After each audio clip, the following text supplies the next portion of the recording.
Yep, dropping in right now. We'll get a taste of where that next ring is going to pull us, what this next game is going to look like. Because right now, everybody dropping in looks beautiful across World's Edge. I do appreciate that they all get their different colors. I'm expecting us to go somewhere towards the north. I'd expect a survey zone that we haven't gotten yet. And there's a possibility, and I'll say it's a small one, that we get something Ooh. over by Lava City. But hey, as I finish my sentence, it is utterly wrong. We're going Overlook again, and I can't say that I'm disappointed. Yeah, it doesn't look like it's going to pull all the way there, and we've already seen that getting an early read on the zone could look entirely different. We know that this generally pulls more towards the east, towards No Name, but there could be even out in the open, and a lot of the zones that are kind of around, no, not near epicenter, not normally in Frag East, but we'll see. Time will tell, but it's Dumpers, the team that has done well so far, sitting in first place, but just barely. The team that comes out of Big Mod, normally pretty heavy looted with the guns that are available here. Yeah, and that is something that I think we can't really underestimate when it comes to the KP that they've been able to pick up. Those extra bullets definitely doing them good, but also it's just sort of a reality that the squads that tend to drop around Lava City, around Big Mod, are also squads that are happy fighting. That it forces you into such an edge play style so much of the time that the very fact that Dumpers are the ones landing here tells us a lot about how they found themselves in first place, and we've seen it with our own two eyes. Kimchi Lee has been popping off in the kill feed. This guy has been a hero, and the rest of the team is definitely stepping up as well. We've had a lot of backup and a lot of really nice knocks for them in the unlikeliest of scenarios. They have been able to play edge. They have been able to play bloodthirsty.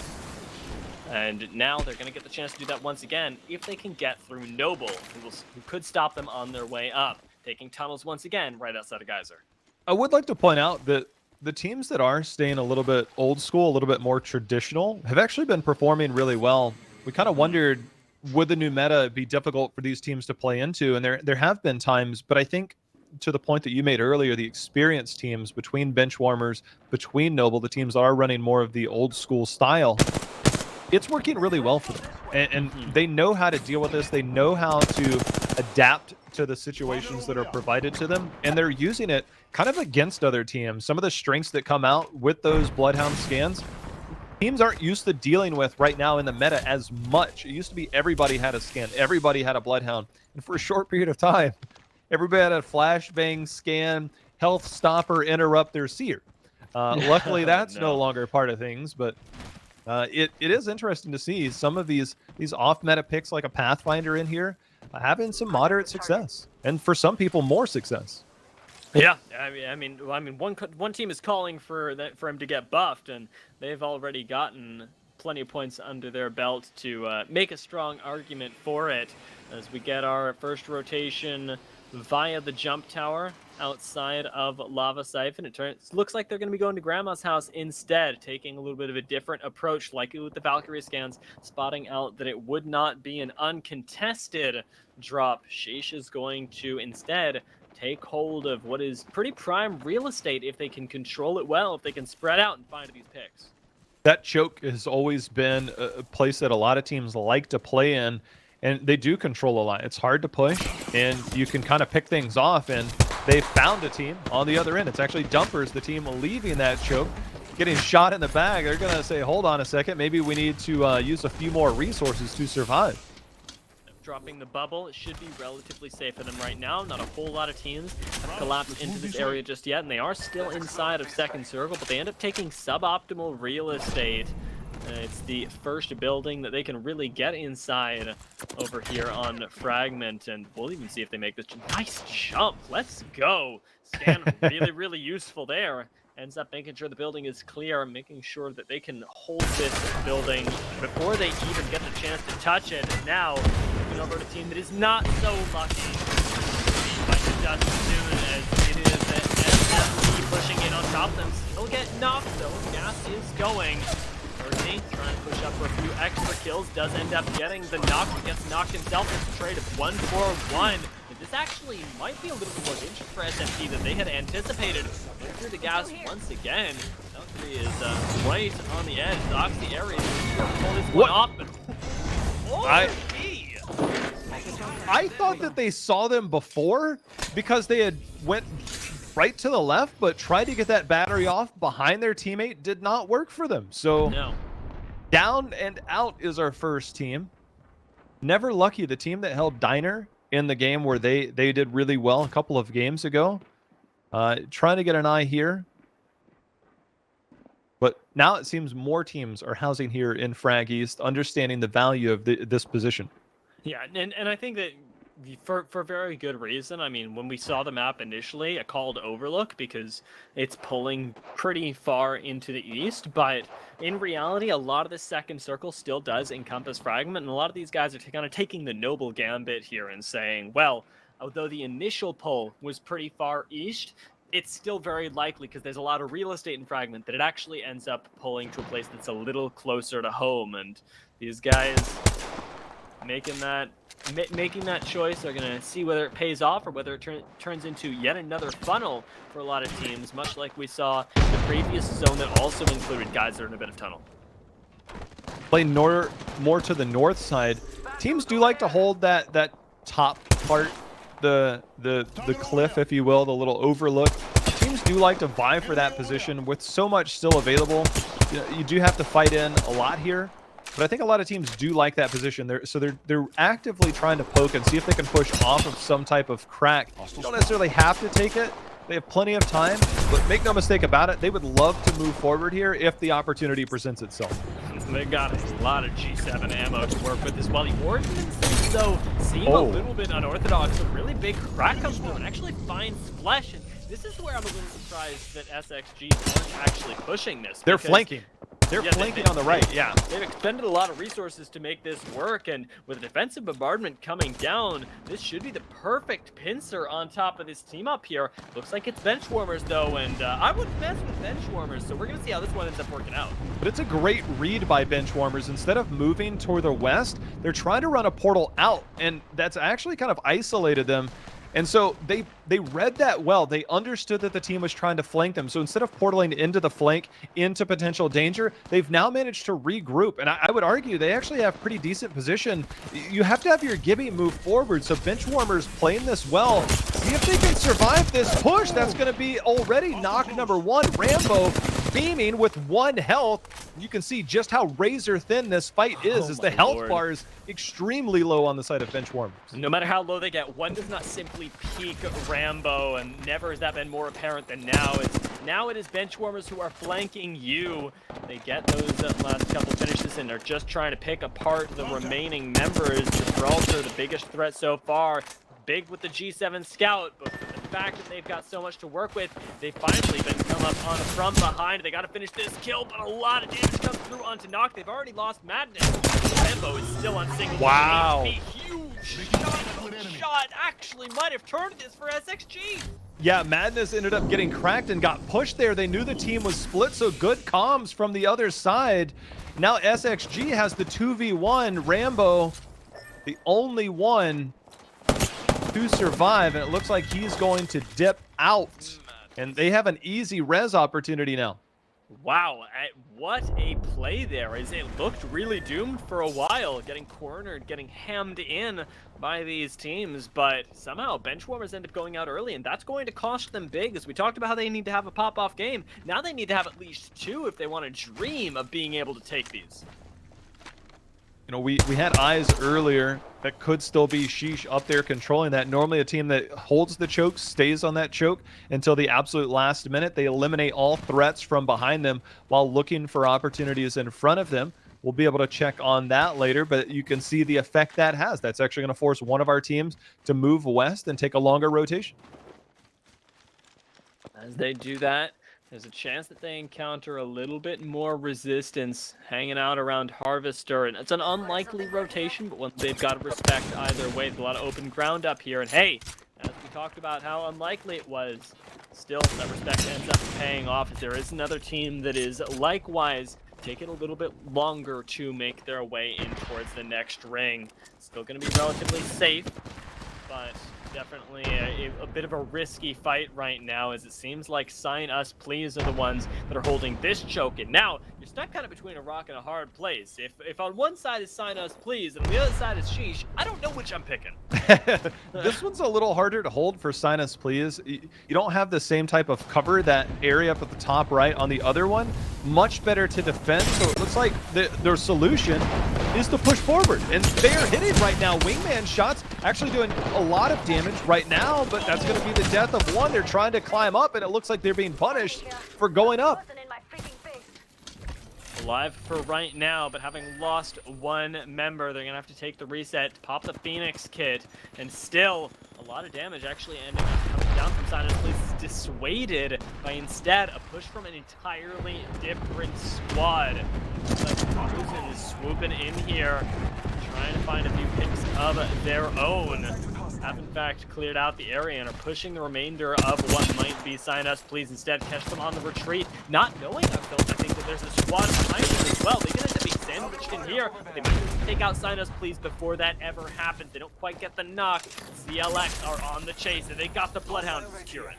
Yeah, when you get those cracks, you don't have to worry about the team at your back. When you are running down the team in front of you, you're going to be met with a charge rifle for resistance that actually cracks 2 people. So CLX pumping the brakes real quick. Now with the zone closing in, will turn around and turn their focus back towards the zone. They feel that they're safe. They'll have at least ears out from the Bloodhound. They do have a scan available. Yeah, there it is, detecting no hostiles. So I think they feel safe. Sign Us Please actually ended up losing 2 members, so it's only Synced that managed to survive. I gotta wonder as well, on the other side of this, what happened to Moners? Because they're caught inside of the ring now, and this ring doesn't play games. They're still going to have to choose which angle they're going to push, and very likely could be bleeding out right now. We'll have to see, keep our eyes on the kill feed if they end up showing up in there. Is taking a look right back over at Fragment East. We see that a lot of this real estate honestly hasn't been improved upon. There's not a whole lot of teams stacking on top of each other still. We've got a lot of open area as the game has gone on. Looking in at CC, not particularly happy right now. End up giving up a little bit of that high ground. Still haven't gotten over into a safer area. And oh, they're pink. Yeah, it's Sheesh, the team that is still up there, and now they're the ones that are punishing. However, they had some shots actually from the south. I think those are the ones that actually got the knocks. I'm not sure if any of that KP will be going over to Sheesh, but they have held their ground, and they have held that position since the beginning. But as we can see with the next zone, they will have to make their way down the hill and up towards Frag. That's going to be a long road, as there is a little bit of cover with the rocks here, but there are a lot of teams waiting for you. The fortunate thing for them is that, as we talked about, not a whole lot of that real estate has been stolen away just yet. We got some nice loot for them before they start their journey down, and Dome is available to make this a little bit safer. Instead, not going to use it and just straight up loot in the open. Not going to be punished for it for right now. All right, sheesh. And NiceWigg. Especially when you're a controller player, you're definitely not moving. I know. I'm actually kind of surprised that they didn't get lasered right there. I was like, surely the Dome is going to have to be used to make this happen, and nope, they're fine. CLX into Frag East. You can see this is pulling more towards that cliff, that hillside that we were looking at earlier. It's the reason why that real estate is so valuable out in the open. It's impossible for more than 1 to 2 teams to hold that. Lonely Fans in the bottom of Train Station, they're getting some action, but the teams on the hill, there's enough space on the west side of it, and then there's a poke on the right side, and there might be, depending on how tight that zone is, potential for another third team there. They kind of all coexist there, but 2 teams can exist, and those are the teams that will control a lot of the rotations for the teams coming up. It's not quite yet in round 3, but as round 4 and round 5 comes in, that's going to be the biggest spot for teams. It still could pull further south down on the open area, but you got to imagine the teams up high feeling real good right now. I got to point out in the meantime, at the same time, that Singh, the last member of Sign Us Please, did end up getting a kill during that time, so still continuing on the sign as please name in a bloodthirsty way. My curiosity lies right now with who's being rewarded for more northerly positioning, because we saw some fighting around Epicenter, and if you held on to that, now your stocks are the ones that are looking really, really nice. As Buff Pathfinder, they got themselves a truck pretty early on, but unfortunately that particular positioning has not been rewarded. Yeah, they see Team Sheesh over in the other truck. So we got to imagine they Valk ulted over. We're able to take that spot. But as we can see, this with that pulling north, I mean, Dia, we have 12 teams in 1 minute. There's no building to go to. There is only terrain that you can get on top of. There's some icicles over where we see that team landing. There's a couple of head peaks, and that is it. The bridge at the back is still in, the truck on the northeastern side. But make no mistake about it, this does tend to pull more towards the center of that zone on the southern side of that lava break. There's potential for it to end over by the truck on the right side. But look at the amount of teams on the southern side, on the outside looking in. That will be catastrophic for the majority of our team. It's going to be a bloodbath down there, and over here, Noble are just going to be chilling. I asked about the stocks, and I feel vindicated to see that Noble have made it. There are a lot of Valkyrie squads that are trying to make their way in, though, and that could be dangerous for not just Noble, the other squads that have occupied this side as well. I know we got a chance to see that SXG were also occupying around here after they wiped Benchwarmers, ended up hanging around Epicenter, got that KP, and held on. And now, siege could be from a lot of different angles. Noble have the best spot if it pulls to them, but still a risky one if it starts to pull away. So right now, they're being focused down from multiple angles. Remember, we saw that earlier from the south, and now a little bit of damage from that eastern end is going to be huge. Arcstar spells the end of G7 Dank's squad. Unfortunately, that's going to be the end of Otama. If you're a fan of kill feeds, get ready to take a look. All the Valkyrie teams managed to find some type of positioning. Meanwhile, SMP popping off with the scout. So with the amount of cover in Epicenter, this does pull enough to where you can look around, but oh my goodness. Oh yeah, it is lighting up right now as Sheesh is finding some kills. We got Noble getting up in there. Lion has ended up falling, and now it just gets worse and worse as even these individual icicles around Epicenter are starting to be prized territory. How far we have fallen from buildings being the standard to now all of a sudden glaciers that couldn't quite find it in them to go away. Well, it's surprising how much cover this particular zone is here, but we are instantly down to 7 teams. 18 members left, so a couple of non-full squads. Meanwhile, SMP, they're playing a bit of the low ground. You can see how many death boxes. That's the teams that were rotating up from frag, and this is just how lethal it can be to get stuck on the outside looking in on a zone like this. Meanwhile, Mercy only looking for an armor swap. I'm gonna say trying to find one. They clearly found a broken one in there. Meanwhile, Noble was in the kill feed moments ago. They've repositioned. They're now playing up on the bridge area. So for them, they're still surviving. One of our top performing teams are doing well. They're finding themselves now here in the top 6. They got to get the heck out, though, as Ring's not pulling towards them. 30 seconds still left, and they don't have that Valkyrie for the quick reposition. They got to use the Wraith as smart as they can and identify the spots that they're going to need to move to. There's a chance they can still run it at this point, and they got plenty of ammo, especially with the Wingman, to fend off any unwise peekers, as we see one of them punished right there. They're both thinking about dropping down, but going to hold on to this bridge for now to try and pick off the KP, as they know that a lot of teams are going to have to funnel through them. This is risky positioning. This is an investment, and we'll see if Noble have the raw mechanics to pull this off.